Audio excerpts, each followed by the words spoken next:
슬기로운 고등학교 생활 고등계열 성향검사를 가지고 하는 수업 1차시 진행해 보도록 하겠습니다.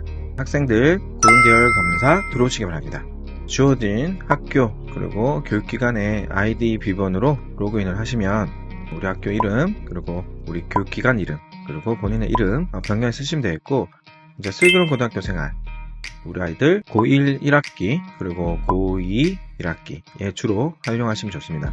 모든 계열의 핵심이 고등계열 성향을 아셔야 합니다. 그래서 3월달에 주로 하는 것들이 적인성 검사를 하는데 그런 부분도 도움이 됩니다. 그런 부분 보시면서 본인의 계열에 대한, 그리고 이것 또한 바뀌기 때문에 지금 했던 거에 대해서 몰입되기보다는 이런 거구나 라고 생각하시면서 움직여주세요. 움직이면서 또 발견하시면 되거든요. 자, 그러면 시작합니다. 검사를 시작하기 위해서 여기에 본인 이름, 이름은 정해져 있고 연락처 그리고 이메일 주소 여기 해당 학년을 클릭해 주시면 됩니다.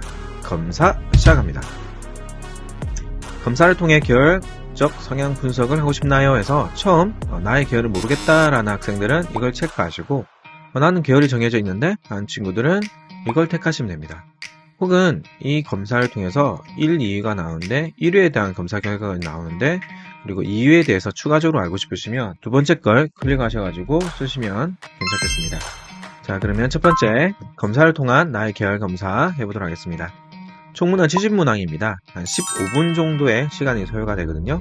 그래서 시, 소설, 수필 등의 글을 쓴다. 나는 쓰는 편이다. 계획을 세운다. 빵 만드는 건 잘 못한다. 뼈대 이런 식의 내용들을 읽어보시고 체크를 이렇게 합니다. 체크를 쭉 하시면 이것에 대한 내용들이 결과값이 나오게 됩니다. 그래서 쭉 본인이 읽어보시고 내용들, 그래서 이 내용은 대학교의 타당도 검사에서 높은 타당도, 신뢰도를 평가받은 검사로서 여러분들이 체크하셔가지고 읽어보시고 쭉쭉쭉쭉 체크를 하시면 됩니다. 쭉 체크하신 뒤에 총 문항이 70문항 정도 됩니다. 중학 같은 경우에는 문항수가 좀 더 작거든요. 그래서 체크하시면 되겠고, 자, 이렇게 체크하면은 AI가 여러분들의 어떤 계열 성향을 가지고 있는지 추출해 줍니다. 그 내용을 가지고 여러분들이 필요한 것들을 이제 알아갈 예정입니다. 쭉 내용들 보시고 내용들 확인해 주시면 되겠습니다. 자, 70문항에서 검사를 완료를 하면 1순위 인문 그리고 2순위 사회, 그래서 인문 사회가 이제 같은 점수인데 점수 차이를 보시고 점수 차가 좀 많이 난다 하면은 1순위 많이 가깝고 적게 난다 2순위 같은 경우에는 좀 전에 봤겠지만 바로 7가지 계열을 확인하시면서 또 확장하시면 됩니다.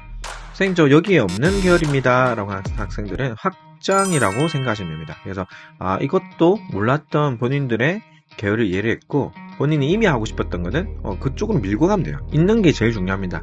혹시나 없거나 확인하고 싶을 경우에 이걸 하는 것이고, 그래서 원래 하고 싶은 거에 이게 확장이 되었다라고 생각하시면 돼요. 나는 공학 하고 싶은데 인문이 떴어요 라는 친구들은 거의 그런 케이스는 없지만 공학도인데 인문학적, 즉 철학적인 생각을 바탕으로 하는 공학도인 거예요.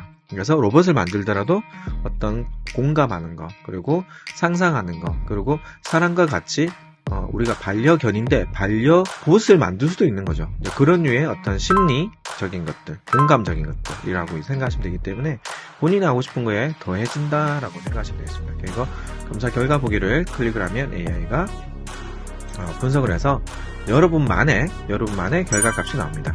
그래서 여러분 인문계열, 사회계열 보시면 되겠고, 점수 차에 대한 분석 나와 있습니다. 하나씩 읽어보시면서 하시면 되겠고, 그래서 계열의 의미, 그리고 흥미와 자신감, 분야 1, 2, 3번에 대해서 이번 1차식 계열 검사에 따라 활동을 할 것이고, 그리고 그 다음 2차식 수업은 직업, 그리고 3차식 수업은 학과로 이제 여러분 활동을 하게 될 예정입니다. 자, 계열검사 활용법에 대해서 자식 감신 계열, 분야, 대학 이런 내용들을 가지고 여러분들의 로드맵을 이제 그려갈 예정입니다. 그래서 이런 거에 어디 가도 활용하시고 커리어넷도 활용하시고 여러 가지를 보시면서 하시는데 그 또한 차차차 풀어드립니다. 자, 인문계열 해설지에 각각 계열별로 나옵니다. 그래서 이미 읽어보시고 제공되는 워크북의 의미에 대해서 읽고 적어보시고 흥미와 자신감 내용들 중에 해당하는 것들 적고 자신의 워크시트에 적어보시고 그 분야 그리고 각각 계열별로의 분야들이 나와 있습니다. 그 분야 4개 중에 1개, 3개 중에 1개, 1개 정도의 분야를 골라보시고 읽고 적으시고 해서 점차 선택해 간다라고 생각하시면 됩니다. 근데 모르겠어요 라는 친구들은 조금 더 끌리는 곳에 체크하시면 됩니다. 그리고 그것은 계속 바뀝니다. 그래서 그런 것들을 고도화시키셔 가실 겁니다. 그리고 인문계열에 우리가 알고 있는 학과, 이 학과들이 나와 있는 것들 볼 수 있고요. 학과 같은 경우에는 3차 시에 여러분들 학과 검색을 이렇게 찾아가시면서 하시면 되겠고, 그리고 여러분들 2차 시에는 직업에 대한 것들을 보고 활동들을 이어가시면 되겠습니다. 자, 여기에 유튜브에 있는 직업 영상, 유튜브에 있는 그리고 학과 영상, 여러 곳에 있는 직업과 학과 영상들을 활용해서 그 직업의 특징, 연봉, 그리고 어떤 자격증, 그리고 미래 전망 같은 것들을 예측해서 이제 활동을 하는 걸 통해서 2차 시, 3차 시의 추가 활동이 가능합니다. 자, 사회경영 계열에 클릭한 거에 따라 어떻게 해석하는지 아까 인문 나왔으니까 사회를 난 더 보고 싶어 하면은 사회에 대한 내용도 이렇게 2차 시도 같이 붙어서 나오는 것들 확인해서 1, 2 순위에 대한 내용들을 확인하시면서 여러분 활동을 마무리하시면 되겠습니다.